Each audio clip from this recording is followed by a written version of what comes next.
اس صورت میں جانا کھا۔ حضرت انس بن مالک رضی اللہ تعالیٰ عنہ فرماتے ہیں جب نبی اکرم صلی اللہ علیہ وسلم نے اپنے حجرہ مبارک کا پردہ ہٹایا آپ کا رخ انور ایسے مسوس ہوا جیسے قرآن کے اور جیسے قرآن کے ورق ہے۔ تو پھر ہمارا عقیدہ یہ ہے، ہمارے شاعر نے اپنی ترجمانی کر دی گا اس صورت میں جانا کھا، جانا کر کے جانے جانا کھا، سچے آنکھاں تے رب دی میں شان آکھاں، سچے آنکھاں تے رب دی میں شان آکھاں، جس شان تو شان سب بنیاں۔ میرے آقا علیہ الصلوۃ والسلام کا حسن کتنا، آپ کا خوبصورتی کا مقام کیا ہے۔ حضرت برہ بن عازب رضی اللہ تعالیٰ عنہ فرماتے ہیں، بخاری شریف کے الفاظ ہیں، حضرت برہ بن عازب رضی اللہ تعالیٰ عنہ فرماتے ہیں حضور پر نور صلی اللہ علیہ وسلم کا چہرہ انور اپنے اخلاق حسن کے لحاظ سے لوگوں میں سب سے زیادہ حسین بھی تھا، جمیل بھی تھا۔ آپ کا حسن بھی بے مثال تھا، آپ کا اخلاق بھی بے مثال تھا۔ یہاں پر پھر میرے امام بولے، اعلیٰ حضرت بولے، اعلیٰ حضرت کہتے ہیں یا رسول اللہ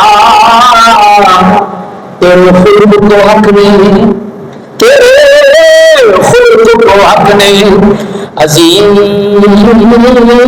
کہا، تیرے خلق کو حق نے جلیل کیا، تیرے خلق کو حق نے عظیم کہا۔ خلق اخلاق اور خلق پیدائش، اعلیٰ حضرت نے ترجمانی کر کے بتایا۔ اعلیٰ حضرت فرماتے تیرے خلق کو حق نے عظیم کہا۔ قرآن مجید کی سورہ قلم کے اندر اللہ تبارک و تعالیٰ فرماتا ہے اے معبود ہم نے آپ کو عظیم عطا فرمایا ہے۔ اللہ حضرت نے اس آیت کی ترجمانی کر کے بتایا تیرے خلق کو حق نے عظیم کہا، تیری خلق کو حق نے جمیل کیا، کوئی تجھ سا ہوا نہ ہوگا شاہ، کوئی تجھ سا۔ آج اگر کوئی اپنی کتاب کے اندر لکھتا ہے کہ نبی میرے جیسا ہے یا میں نبی جیسا ہوں، اس پر لعنت ڈالو، اپنا عقیدہ اعلیٰ والا رکھو۔ اعلیٰ حضرت کیا کہہ رہے ہیں؟ امام احمد رضا خان عظیم المرتبہ مجدد دین و ملت امام اہل سنت فرما رہے ہیں کوئی تجھ سا ہوا نہ ہوگا شاہ، کوئی تجھ سا ہوا نہ ہوگا شاہ، تیرے خالق حسن و ادا کی قسم۔ حضرت ام معبد رضی اللہ تعالی عنہا جب سرکار دو عالم صلی اللہ علیہ وسلم کا چہرہ انور دیکھا تو بے ساختہ پکار کی، فرماتی میں نے ایک ایسے شخص کے چہرے کو دیکھا ہے جو پاکیزگی میں بھی اعلیٰ ہے اور ستھرائی صفائی میں بھی اعلیٰ۔ نبی اکرم صلی اللہ علیہ وسلم کا حسن کیسا ہے؟ آؤ حضرت جابر رضی اللہ تعالیٰ عنہ، حضرت جابر بن سمرہ رضی اللہ تعالیٰ عنہ فرماتے ہیں، آپ فرماتے 14ویں کی رات تھی، حسن مصطفیٰ کیا ہے؟ فرماتے 14ویں کی رات تھی، چاند پورے آفتاب کے ساتھ چمک رہا تھا، مطلب صاف تھا، کوئی بادل بھی نہیں تھے، چاند میں دور دور تک کوئی بادل بھی نہیں تھے، چاند مکمل طور پر اپنی رعنائیوں کے ساتھ خوبصورتی کے ساتھ چمک رہا تھا۔ فرماتے ادھر آمنہ کا چاند بھی طلوع ہو گیا۔ حضرت جابر بن سمرہ فرماتے جب نبی علیہ السلام کو میں نے دیکھا اور نبی اکرم صلی اللہ علیہ وسلم سرخ دھاری دار چادر کے اندر آقا علیہ السلام ملبوس تھے۔ حضرت جابر بن سمرہ کہتے ہیں میں نے ایک نظر چاند کو دیکھا، دوسری نظر آمنہ کے لال کو دیکھا، پھر میں چاند کو دیکھتا، کبھی میں عبداللہ کے تارے کو دیکھتا، میں کبھی قمر کو دیکھتا، کبھی مصطفیٰ کے حسن جمال کو دیکھتا، کبھی آمنہ کے لال کو دیکھتا، بس میں نے نتیجہ یہ نکالا فرماتی فَإِذَا هُوَ عِنْدِي أَحْسَنُ مِنَ الْقَمَرِ، نتیجہ میں یہ نکالتا، میں نے نتیجہ یہ نکالا کہ آقا علیہ السلام جیسا کوئی بھی حسین نہیں ہے۔ آپ فرماتے ہیں نبی اکرم صلی اللہ علیہ وسلم جیسا کوئی بھی حسین نہیں ہے. جب میں چاند کے ساتھ نبی اکرم صلی اللہ علیہ وسلم کو لے کر آتا میں نے فیصلہ کیا چاند کے اندر دھبے موجود ہیں, مصطفیٰ کا چہرہ صاف, مصطفیٰ کا چہرہ صاف ہے. آؤ پھر حضرت حسان کی بات بھی کرتے جائیں. حضرت حسان رضی اللہ تعالیٰ وہ میرے کریمہ علیہ السلام کے درباری شاعر حضرت حسان رضی اللہ تعالیٰ عنہ. حضرت حسان فرماتے ہیں میں نے جب بھی نبی اکرم صلی اللہ علیہ وسلم کو دیکھا میرے آقا علیہ السلام جیسا حسین کسی کو نہیں پایا. اور میں جب آپ کے انوار و تجلیات کا مشاہدہ کیا تو اپنی ہتھیلی اپنی آنکھوں پر رکھ لی. حضرت حسان کے الفاظ. اور میں جب میں نے نبی کریم صلی اللہ علیہ وسلم کے انوار و تجلیات کو دیکھا تو اپنی ہتھیلی اپنے ہاتھ اپنی آنکھوں پر رکھ لیے.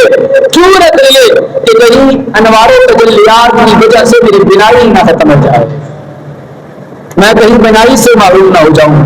اور مفسرین کرام کا مشترکہ متفقہ عقیدہ ہے کہ اللہ تبارک و تعالیٰ نے اپنے محبوب کو مکمل ابھی پردوں میں رکھ کر دنیا کے اندر بھیجا ہے.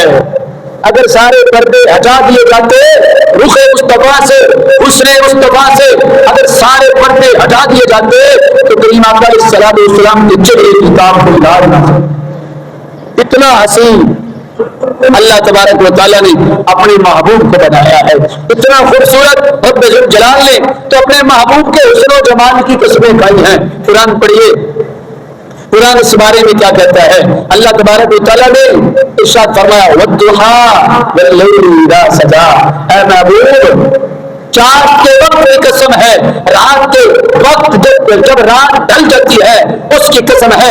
گویا اللہ نے رخ محبوب کو وقت چاشت اور زلف محبوب کو وقت رات کی سیاہی کے ساتھ تشبیہ دے کر اس کی رب قسمیں فرما رہا ہے.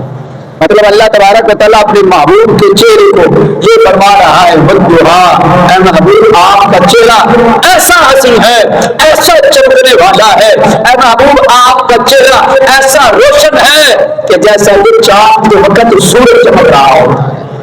جب سورج صبح نکلتا ہے اس کی روشنی کم ہوتی ہے, جب پہلے اشراق کا وقت آتا ہے اس وقت بھی سورج اپنی پورے آب و تاب کے ساتھ روشنی نہیں دے رہا ہوتا, لیکن جب چاند کا وقت آتا ہے سورج پورے آب و تاب کے ساتھ چمک رہا ہوتا ہے. تو اللہ تبارک و تعالیٰ نے اپنے محبوب اکرم صلی اللہ علیہ وسلم کے چہرہ انور کو چاند کے وقت کے ساتھ تشبیہ دے کے بتایا ہے کہ محبوب کو میں نے بے مثل بھی بنایا ہے, بے مثال بھی. اور آگے آج اگر کوئی نبی اکرم صلی اللہ علیہ وسلم کے بارے میں اپنے الفاظ جس طرح کے مرضی بولے, لیکن ہم نے اپنا عقیدہ کیا رکھنا ہے اور صحابہ نے اپنا جو عقیدہ رکھا ہے, صحابہ کا عقیدہ کیا ہے. حضور نبی کریم صلی اللہ علیہ وسلم کا ارشاد ہے کہ میں بے مثل ہوں, اور صحابہ کرام کا اقرار ہے یا رسول اللہ آپ بے مثل ہیں, آپ بے مثل بھی ہیں. اور الحمدللہ سنی کا ایمان ہے آپ کا بے مثل بھی ہیں, سورج بھی بے مثال ہے, سورج بھی بے مثال ہے, اور چاند کی طرف چمکدار حسن مصطفیٰ ہے. حضرت انس رضی اللہ تعالیٰ عنہ فرماتے ہیں نبی اکرم صلی اللہ علیہ وسلم ایسے تھے گویا کہ چاندی سے ڈالے گئے ہوں, چاندی کے ساتھ جیسے کہ جس طرح چاندی چمکتی ہے. حضرت انس بن مالک فرماتے ہیں کس طرح آقا علیہ الصلوۃ والسلام کا چہرہ انور چمکا کرتا تھا.